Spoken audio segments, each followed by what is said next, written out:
More now on this developing story Michelle was just mentioning. One home has been destroyed. Another is being threatened after an early morning fire in Coquitlam. Let's go there right now. Greg Harper joining us live from the scene with the details. Greg, what's going on?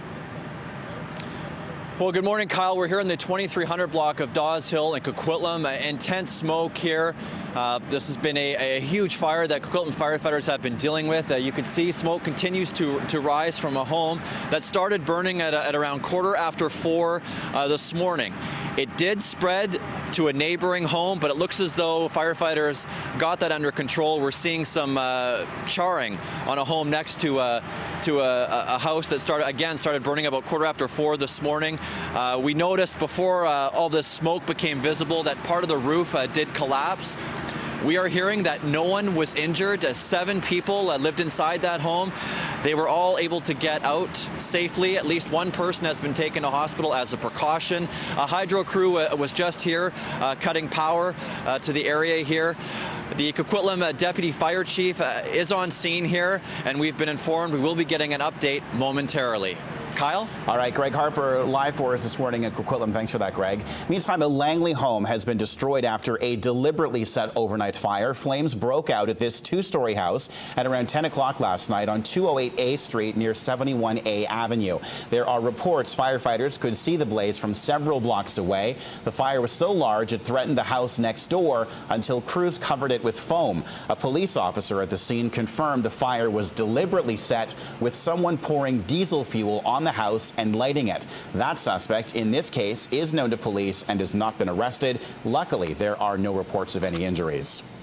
Vancouver police are hoping a $10,000 reward leads to the quick arrest of a man accused of leaving 5 children without their mother. Daniel Alphonse Paul, a man with a violent criminal history, is suspected of killing his girlfriend, Rose Paul. The 36-year-old's body was found in a basement suite off Main Street and East 22nd Avenue earlier this month. Rose was taken from her 5 daughters, who are all between the ages of 8 and 19. 2 people know what happened that day, Rosie and Danny. Rose can't answer that question anymore, but Danny knows what happened that day. So I'm appealing to the public, if you know where this man is, please call 911 right away. We're hoping, though, that this will effectively flush him out, because we do have very, I think, legitimate concerns that he's a violent individual, a predator, and he could very likely prey again. The search for Daniel Paul has stretched to Hope and even Squamish, but police think he's somewhere in Metro Vancouver. They think he might be getting help to avoid being arrested. How much is it going to cost you to take a BC ferry in the years ahead? Well, further details are expected to be announced in Victoria later today when the independent BC Ferries Commissioner will deliver his preliminary price cap ruling for the next performance term. We do know that fares are set to rise by another 3.9% this coming April. Whatever the Ferry Commissioner announces this morning will come into effect next year and will continue into the next 3 years. Some big transportation improvements are coming to BC that will not require a referendum. The province has announced a 10-year, $2.5 billion transportation plan. Projects include improvements to the Stanley Park Causeway, widening Highway 1 between Langley and Abbotsford, and also replacing the Massey Tunnel.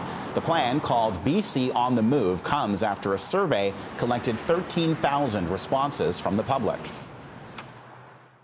A series of interchange improvements, major investments in cycling infrastructure across the Lower Mainland. There are millions of dollars of investment that will be made in continued expansion of our port infrastructure, and on and on and on the list goes. So we felt it was important to get this plan out there. It looks pretty, got lots of nice pictures, but very thin on detail. Isn't committing much more than 3 years, and really doesn't tell us much more than we already knew was going to be happening around BC. Despite the announcement, the transportation minister faced more questions about the transit referendum, with polls showing opposition to a tax to fund projects. The province says it's willing to fund 1/3 of the mayor's transit plan, but unwilling to overhaul TransLink. coming out of a recent provincial election campaign where, everyone had written off what ended up being the final result, I would think that it would be good advice to let the people of the region vote first, and we'll see where that lands us.